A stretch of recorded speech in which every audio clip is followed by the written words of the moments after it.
Hi, I'm Susan Lennart. I have been an artist. I studied at the Art Institute of Chicago for over 35 years. And I moved into the whole jewelry as a silversmith and into the whole accessory industry in the fashion world. So I've done things like I've done pieces for movie sets in Hollywood. I've done pieces that went up in Coachella. I've done museum exhibits, and I have done runway. I've been all over runway and a lot of the fashion magazines in Milan and in New York City and in Miami, which has been really cool. I love creating whole looks with my jewelry. I've been very successful with products that I've built and lines of jewelry that I have built. So one thing I want to say, one thing that I want to really talk about today is taking who you are as a person to develop a really strong brand and a really strong line as an artist. That's really what is so important when you're building your own work. So for me, I want to tell you a little story about myself and where I came from. I actually, when I was right after art school, had my graduation completely done, and I was like, okay, with an art degree, now what do I do? So I actually just realized that I loved, at the time it was Pier 1. This was back in the 90s when I was able to, when I started my career. And I loved Pier 1, and I was like, whatever this is with artifacts, this is what I want to do. So I started my career by really traveling. I traveled into remote areas, stayed up in little bitty villages that in Southeast Asia, in South America, in parts of Australia that were remote, Indonesia, and I just really kind of looked at folk art, folk dance. I did love doing folk dance, folk music. I read all these folk tales, and I just really started absorbing this and bringing this whole energy into my own work. And what I ran across, interestingly enough, was talisman. So I ended up doing a beautiful, beautiful study on talisman from all over the world, because I can see that in all cultures, everyone uses talisman. And if you look back, there's people who, we all now as creators, like we love the idea of talisman, but it seems like it's culturally inappropriate. But what I want you guys to think about is dig back into your own history. My base is Croatian, and where I really am identifying now in the Polish. But the Croatian, if I dig way back into that lineage, I can find where there was a lot of talisman that were built. A talisman actually is a piece that is built to bring a certain quality into your life. So like, say I want to bring love into my life, or I want to bring prosperity or money. Like we know, like the Greeks have this eye all the time, this blue eye that you wear that repels the evil eye, so no one is looking at you. That's for protection. That's a talisman. When you want to bring, like we used to have, oh my God, it's so disgusting when I think of it now, but it was a bunny leg, a bunny fur, a bunny leg, and we would carry it around as our lucky charm. I can't remember why, but a talisman is really about every time you look at it, if you know it's supposed to be your lucky charm, it's integrated into your body over and over again. So you think, oh my gosh, I'm lucky today. It's like money. Money literally is a symbolism of prosperity, right? And it really is prosperity. So whatever brings to mind, like what would bring you prosperity and abundance, that's what you bring in and you wear. This is what some of these pieces are about here. They're from my own culture and my own lineage and ancestors, and I'm bringing just these ideas. This is a book that was from Croatia, and I put my own prayers and writings inside of here and closed it up. So I love bringing all of this history and beauty about talisman and my history into my own work. I love teaching how to bring your own lineage and your really important symbolism into your work that you do. I mean, that's so important, is to carry your pieces with you. This gives you your strength, your power, and all these qualities of the talisman that I'm talking about. So for me, it's like as I traveled through different countries, I just learned just different cultures and how people lived. And I got to see pieces, jewelry pieces made from way back, the Moroccan jewelry, the pieces that were made in Israel, pieces that were made by the Aztec people way down into South America. So this study for me, I do a whole series of jewelry talk that are really just about different jewelry and different cultures, that I've studied up on and read and really got to see firsthand some of these beautiful pieces. Then one of the things I did in my career is I started repairing these ethnographic jewelry from all over the world, which was so amazing. I got to see beautiful ways pieces were joined. I used to frequent the history museums and the art museums. So I really got to see how pieces were put together before there was such a sophisticated way to solder. That actually is based on one of my first books that I wrote called Making Connections. And Making Connections was all about I walked around for 3 years and I looked at the way pieces were constructed without soldering. So for 3 years, I decided not to do any soldering, any gluing, any resin, any work like that. And I just really worked on rivets and wire connections and hinging and all different ways. It's so interesting. So I brought outer architecture into jewelry work. And on a small scale. And it's a pretty cool book. It actually it was self-published. I ended up selling 20,000 copies at the time. There are copies out there. I know I'm not publishing it now. If you wanted to, you can find it on Amazon secondhand. But, I do want to say that was the basics. It's like, so what I want to encourage you, I'm always talking about branding in my courses and in teaching. Whenever I teach silversmithing, I like to really allow people and really encourage people, your creativity, your history, where you've come from. Like every single person in my room, if I have 10 people, if I have 20 people, every single person, if you're able to dip into your own creativity, you will if I teach the same technique, every single person will come out with a different look. So, and I noticed that from years and years of teaching. So one thing I know now is, we all, when we bring things in, when we all bring in the same idea, we're all going to be able to push it out with our own product, our own piece, our own look. So one of the most important things to do when you're developing a body of work or a line of jewelry or just your artwork or paintings or whatever type of artist that you are, you really need to align yourself and know yourself well. And it really is your brand. So one of the things I like to teach is just coming up with your 5 branded words, like really spending some time deep inside yourself to come up with 5 words that could really describe who you are as a person, personally, because when you do your personal brand, it also leaks into your business brand and into your whole life brand. Everything is aligned. And when you're aligned, you're just going to find success in your work because you're doing exactly what you love to do and exactly what you're meant to do. Like what you do best. Nobody could do better than you on what you do best, right? Nobody could do better than me on what I do best. So I might as well stick to what I do best, if that makes sense.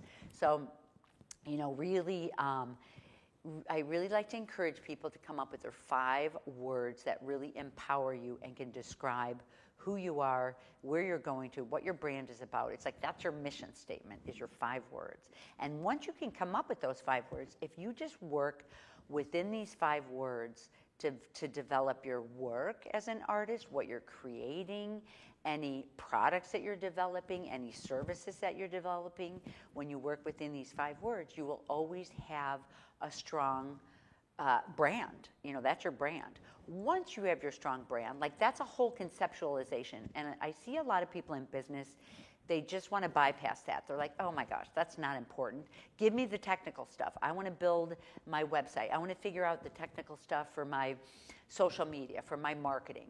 But really, if you can have the patience to take this time just to breathe and spend, a week or 2 with yourself, just really being careful. Ask your, for me, it's like I like to write, write 6 things down that you feel are important qualities about yourself. Get your journal out, and after this film is over, write down 6 things that you feel define you as a person. Then what I like you to do is go to your friends or someone you really trust or someone that loves you and ask them for 5 or 6 qualities that they feel they see in you. It's always such a surprise. And you can ask maybe a number of people, 3, 4, 5 people, and see what aligns, see how they describe you. It's always so interesting if you can be brave enough to hear, an input of what other people feel about you. Sometimes it's a big surprise on what you feel about yourself and what other people feel about you, right? But really take these into consideration. You don't have to believe them. You're the source of who you are, and you can take them or leave them, what your people say or feel about you. So, but take it into consideration. Go over your 5 words again on where you're going, what your mission statement and who you're about. 5 words to describe your brand. And then really spend some time writing about this brand, writing about who you are, writing about where you want to go. It's almost like a spring cleaning that we're talking about getting into. And this is, spring cleaning, it's a refresh. It's a refresh on who you think you are now when you're busy and you just keep going every day and showing up in your studio. And it's kind of like a little jump start and a refresh into going deep inside yourself, taking this little bit of time to breathe. And it's a good time to come up with a whole new strong direction and vibration moving forward to make you as successful as you can be in your work and in your life and in your personal, right? So after that, when you decide on your 5 words, this is something that, like my work, what I do is I've built companies myself on really strong business qualities, but also, very powerful energy work. And this is where I come from in all of my work. So one of the things that I like to do when I do the business work and check in with everything and get my information back, when I have my 5 words, there's a whole thing. It's actually done by doctors with applied kinesiology theories. And it's done by a number of different people, but it really is just checking in with yourself, and you take a deep breath in, and you just check in and say, okay, one of my words is freedom. And it's like, for me, a yes, I sway forward, and a no, I sway backwards. So you want to start with saying, hey, my name is Susan Lenart, and there my sway forward gives me a yes. So I know that's my yes. So say your name and see which way it sways. One of my branded words is freedom. Does that work for me? Whew, totally works. I know freedom works because I love freedom. Another word that works for me is nomadic. And is that the truth? Yes, I sway forward. This is really just getting yourself clear and asking yourself your 5 branded words and really trusting in yourself and getting these words down. When you decide on these words, you just use them throughout your whole company, whether you're big or small, and you don't veer from these 5 words. For me, I've got these 5 words written on the chalkboard right when I walk into my studio, and we can jump there. So yeah, that's a really good way to move your business and work from there. So with these 5 words, it's like dig back into your past, get your stories out, see what you really can put together on this inward time. I'm teaching a full-on, it's an 8-week course on slowing your life down, getting into your branding.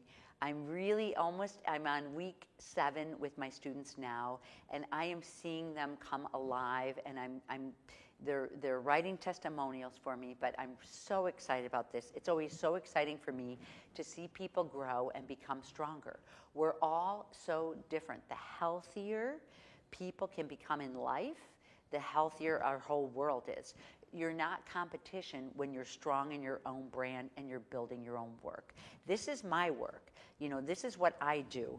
I build talisman pieces from my history and my love of fashion and my love of dressing models from head to toe. And you can look around inside here and just see some of my lookbooks that I have and some of my history. You can see my studies and who I am in my work.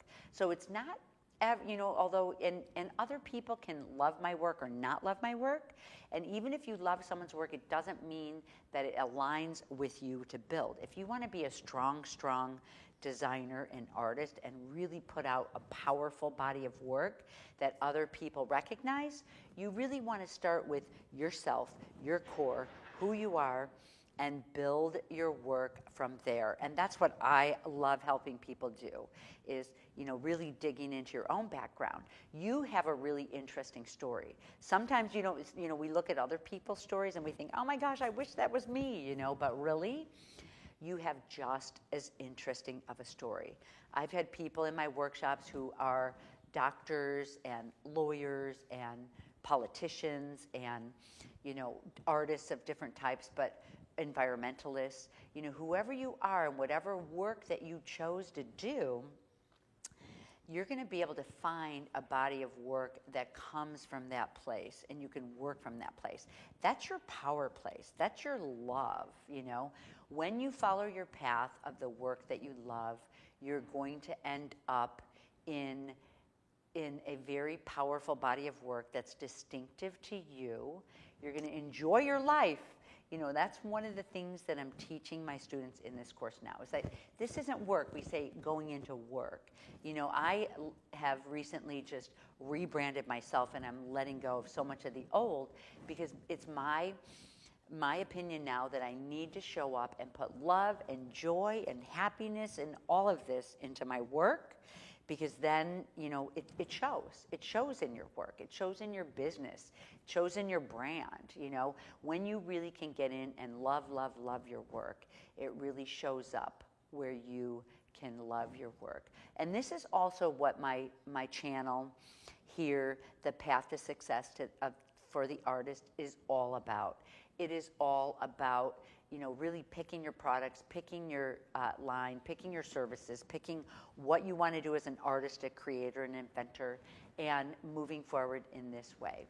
I also have a subscription that I love. It's a monthly subscription that's called Unfolding, and I put a lot of work like this into it, but once you get into the inside, very inexpensive. But I really can work with people I can work with people in a group. I meet with people. We have an hour where I just talk about a variety of things, hear your questions, interact with everyone.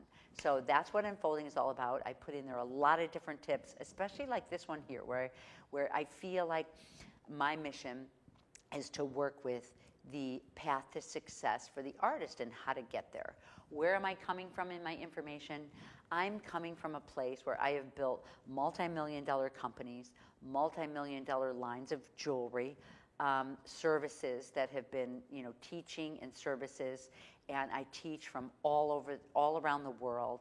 So it's been really fun. I've really enjoyed my career, and, you know, as I get into rebranding myself, I also, you know, have learned so much. Like, how did I build these really successful products and lines of jewelry and companies, you know?